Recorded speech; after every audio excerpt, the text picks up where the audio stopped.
That's the old fogey terminology for this kind of thing. They're both.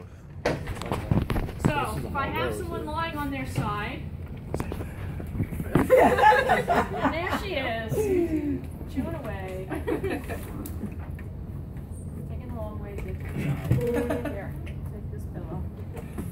Okay. So, let's say she's on her weak side. Okay, so she's lying on her involved side.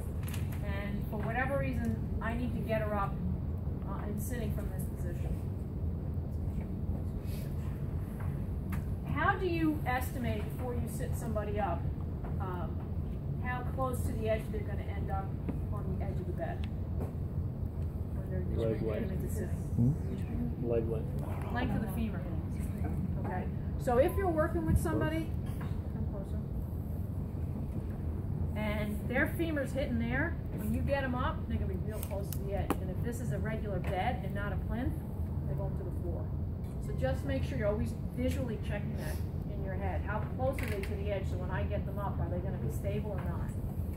Okay.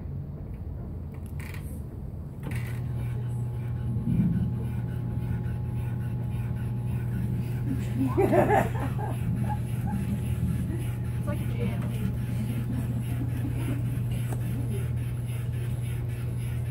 It takes forever.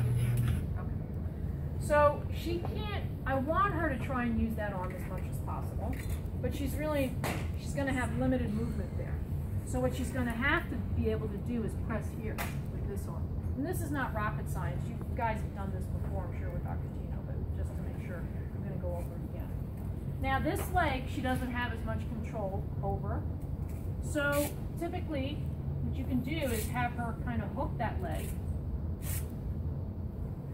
so that she can hold it so it doesn't drop down. Okay, if she's a real heavy transfer and you can only really control one part of her and you're by yourself, you can't control the legs, but she may be able to, she can control that. If not, then you're going to have to help her, okay, with both ends, which can get kind of interesting.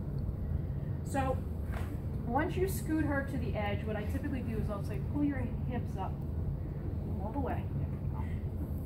I like to shorten her as much as possible, not you in particular, but everybody. I try and get them as small as possible if I'm going to be doing the manual, because if they're real tall and lengthy, the lever arm is just too long for me to control. And so what I'm going to do is I'm going to bring my hand up under here, not on her neck, on her scapula. Okay? I'm going to tell her, bring your feet over the edge, and let your legs start to drop. Put my hand here. I want her to weight shift here and push herself up. Okay, that's using unweighting weight shift. And she let out a little, which kind of told me, I'm not sure if that was the pretzel down, or if she thought, oh, that made me want to get up. Not 100% sure. Maybe it was the latter. It was the latter. So come back down again. So I like to, again, make them small, so I have them bring their legs all the way up, and I keep this leg here so I can help with her legs. So it's on my leg. Okay? Hands up under the scapula so I'm not yanking on her head. Okay? This hand pushing into the table. So I'm going to drop your legs over and come up. And that push really makes a difference. It makes them want to get up on their side. If it's, let's say that's her good side, then it gets easier. Come on back down. So now she's on her good side, so she can kind of push down with this elbow, okay?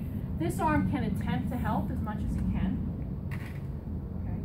And this leg can simply just kind of control, by having the legs together, the descent of the top leg, which is weaker, okay?